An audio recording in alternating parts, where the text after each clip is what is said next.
လေငိမ်ညရဲ့လွမ်းစာယူမကြီးရဲ့တောင်ပခုံးပေါ်ကတဲကလေးမှာနှစ်ကိုယ်လူရှိနေကြစဉ်ကကျယ်ရီဆုံးပြီးစမ်းချောင်းလေးဟာအတန်ပေးကခုံတော်လုံးကြည့်ရင်လူကွယ်နိုင်တဲ့တစ်ပင်ကြီးတွေနဲ့အောက်ခြေမျက်ရိုင်းတွေတဲကရာကင်းဘူးတခွာဖယုံနဲ့တောင်ပေါ်ငရုတ်ပင်တွေဘယ်အချိန်ကပြိုးခဲ့သလဲဆိုတာဘိုးဘေးတွေကိုမေးမှသိနိုင်မယ်တောင်ကြီးခြိုင်ဝမ်းကရွာကလေးမှာညနေရောက်တိုင်းမိခိုးတွေဝေးတို့တဲလေးကိုသူတို့ကမီးရောင်လေးတစ်ခုလိုမြင်ကြတယ်တခါတည်းရန်လရောင်ဖြာလို့ကွက်ပစ်ပေါ်လဲရင်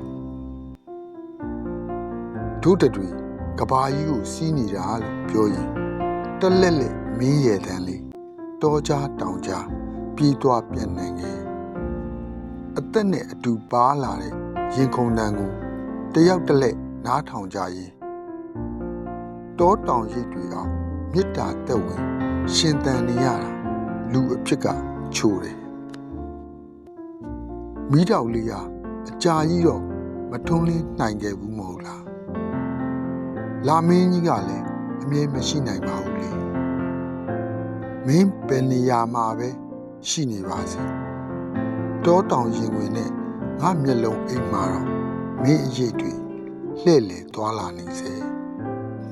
ငမုံရောက်တယ်